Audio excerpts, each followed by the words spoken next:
The people who post the least online often have something most people don't, and once you notice it, you start seeing it everywhere. A psychologist once noticed something strange. One of his patients had thousands of photos saved on his phone, but almost none of them were online. And when asked why, the answer wasn't what you'd expect. In a world built on attention, choosing to stay unseen feels unusual. So why do some people feel completely okay staying invisible? The first thing most people don't realize is this. It's about control. When you post something online, you're not just sharing a moment, you're also giving people a chance to define you. They can easily form opinions, label you, and decide what kind of person you are based on just a few images. And once that happens, it's hard to take it back. At first, it seems harmless, but over time, it starts shaping how people experience their own life. But you need to know that the people who don't post much think differently. They don't like their identity being shaped by other people's reactions. They would rather be known in real life, not through a screen. And there's something you should know. This isn't insecurity. It's awareness. They understand that once something is online, it's no longer fully theirs. So instead of sharing everything, they choose to keep control over who they are. But here's what most people don't realize. What really separates them is where their attention goes. And this is where it gets more interesting. Today, a lot of people split their attention between living a moment and capturing it. It can be a trip, a dinner, even a small win, and part of the mind is already thinking about how it will look online. You've probably seen this. Someone at a restaurant taking multiple photos before eating while everyone else is just waiting. Just like two friends on the same trip.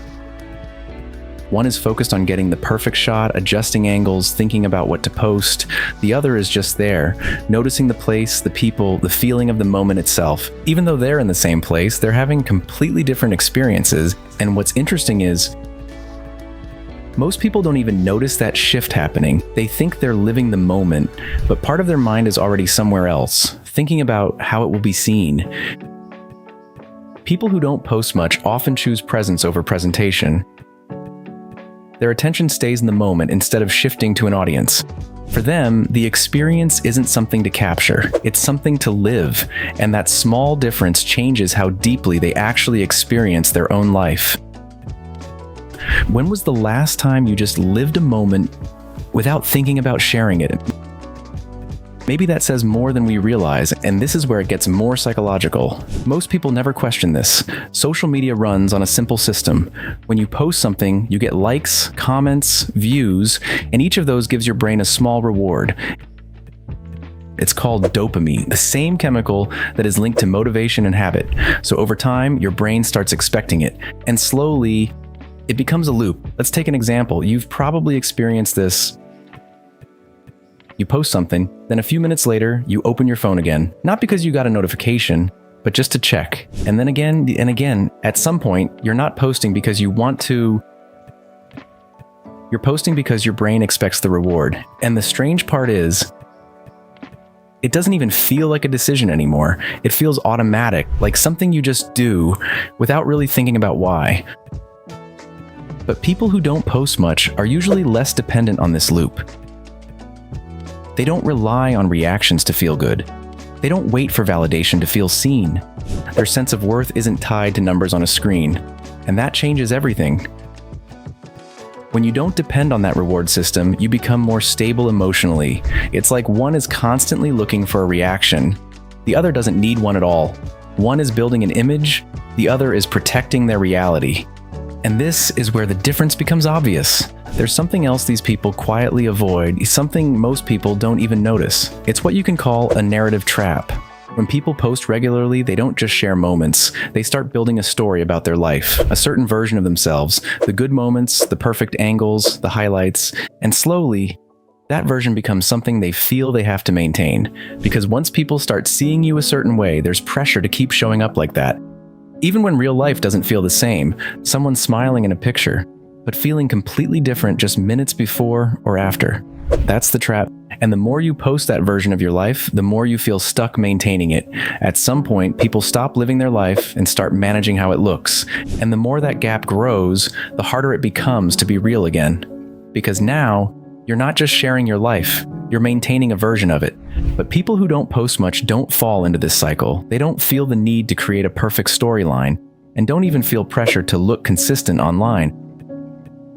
They just live without turning their life into a performance. So are people really sharing their life, or just maintaining an image? If you think about it, most of the time, it's the second one.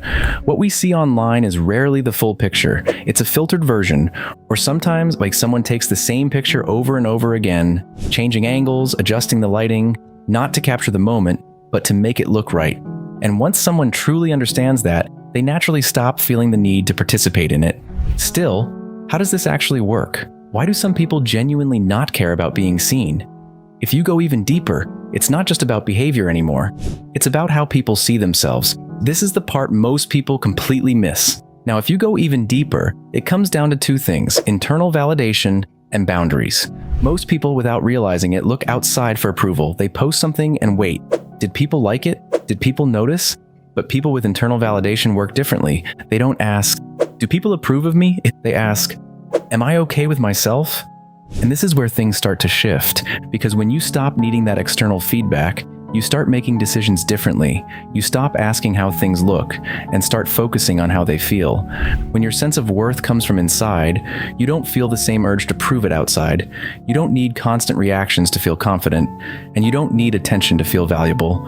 And yes, this is not easy. It takes time, and most importantly, self-trust. But once someone reaches that point, their behavior naturally changes. This is where boundaries come in. These people are very clear about what they share and what they don't. Not everything needs to be public, and not every moment needs an audience. They protect their space, their energy, and their life.